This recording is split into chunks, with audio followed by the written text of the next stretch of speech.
চায়ের সাথে যদি থাকে গরম গরম ফিশ ফিঙ্গার, কটা উঠে যায় তার কোনো হিসাব থাকে না। দেখো হঠাৎ ইচ্ছা হতে কিভাবে আমরা ফিশ ফিঙ্গারটা বানিয়ে নিয়েছিলাম।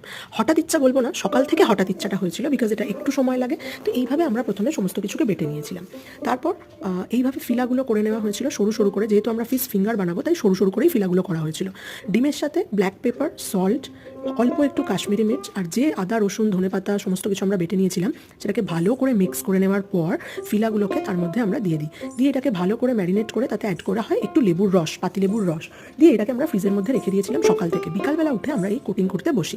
কিভাবে করা হয়েছে, প্রত্যেকটা ফিলার গায়ে তো ওটা লেগেই ছিল, সেটাতে আমরা ডিমটাকে ভালো করে ফেটিয়ে নিয়ে দেন বিস্কুটের গুঁড়োর সাথে যে থাকে ব্রেড ক্রাম্পস ইউজ করতে পারো, কিন্তু আমাদের কাছে ব্রেড ক্রাম্পস ছিল না, আমরা বিস্কুটকে গুঁড়ো করে নিয়েছিলাম। কোন ধরনের বিস্কুট, যেগুলো রাস্ক হয়। তো তারপর সেটাকে ভালো করে কোট করে গরম গরম ভেজে একদম হট হট সার্ভ করো।